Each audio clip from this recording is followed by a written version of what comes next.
Welcome back to Suja South Africa. I'm Nicky Nash as always, and today you join me, very different weather, one of those beautiful Grand Cherokee L. So in South Africa we only get the L. L, basically the long wheelbase, is super long.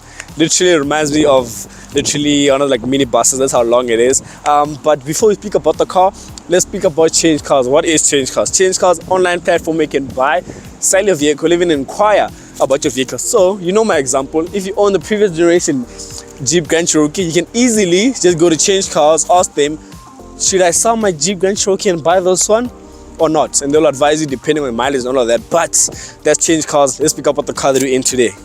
Let's speak about the exterior look of the car. Literally, I don't have just one exterior look of the car that I like. So this car, I literally like every angle, the back, the side, the front. The front, it looks so aggressive, especially with the sunroof open, because you just get that little flap at the top.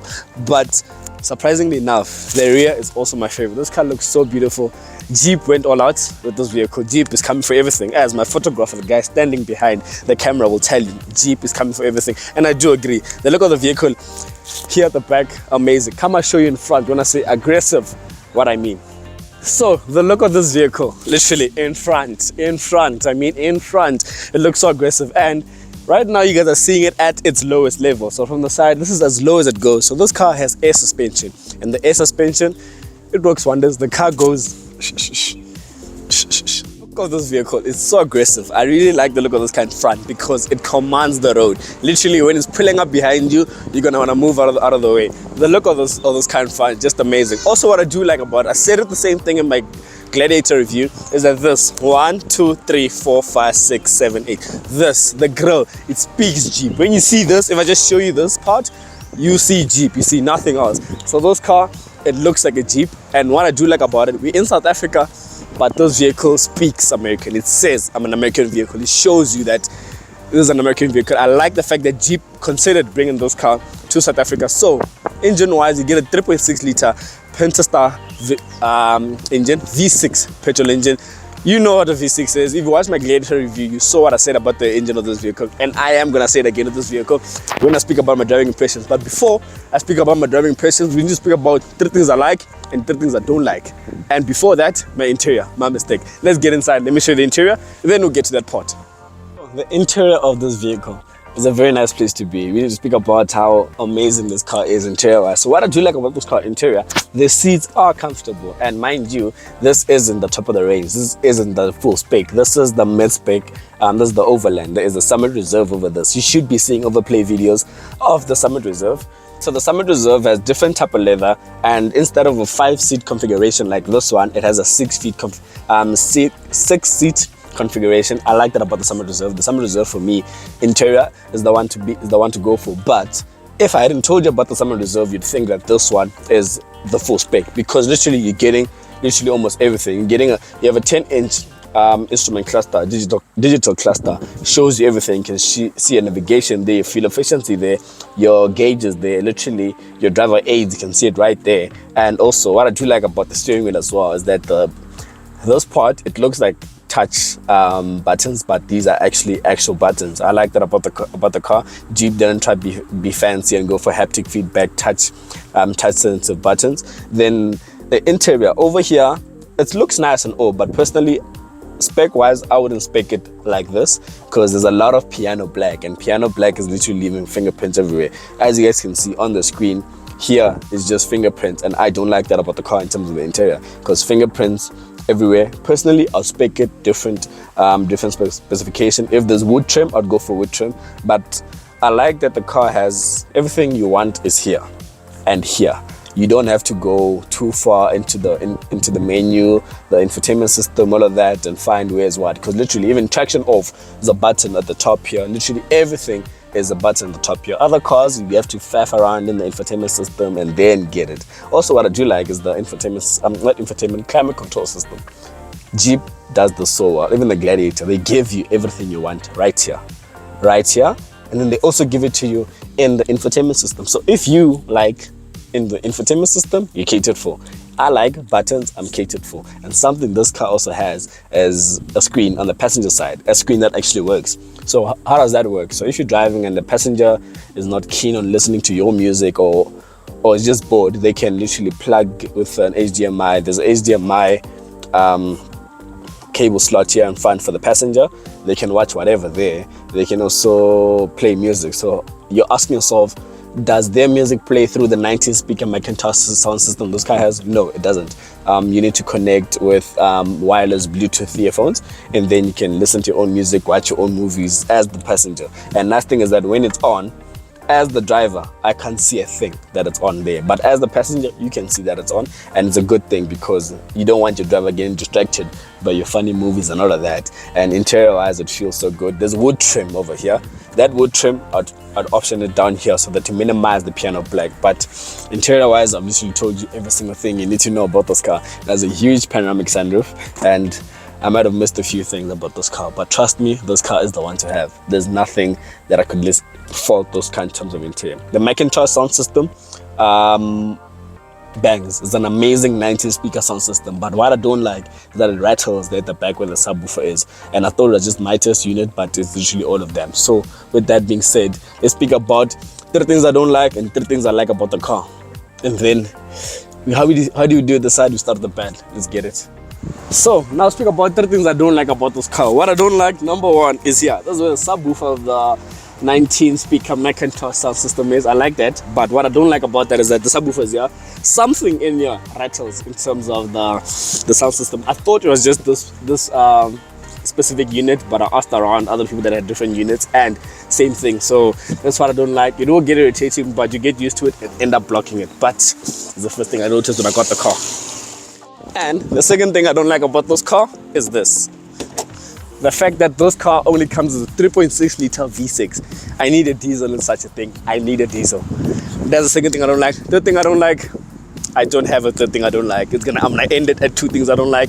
If I do remember during I'm recording, I'll tell you, but for now, there's no third thing I don't like. 3 things I like about this vehicle. Number 1, what I like about this vehicle is the look of the car. In front, the back, the side. That's one thing I like about this vehicle. Number 2, come I show you, let's step to the side. Come I show you, when I say let's step to the side, what I mean, the air suspension, it goes up, it goes down.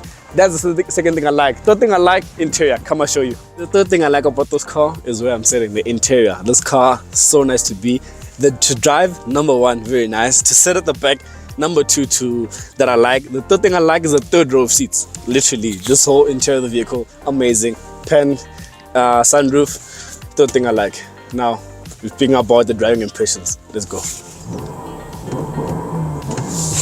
So now you guys join me inside the Jeep Grand Cherokee L for my driving impressions of this vehicle, and I think you guys know my favorite thing about this car in terms of the engine. The engine itself is a very nice engine, like a V6 engine, very nice engine, sounds good as well, but it does have its flaws. Its flaws in terms of, firstly, we need to speak about the power figures, and then you'll see how I say it has its flaws. Power figures are looking at 209 kilowatts and 347 newton meters of torque.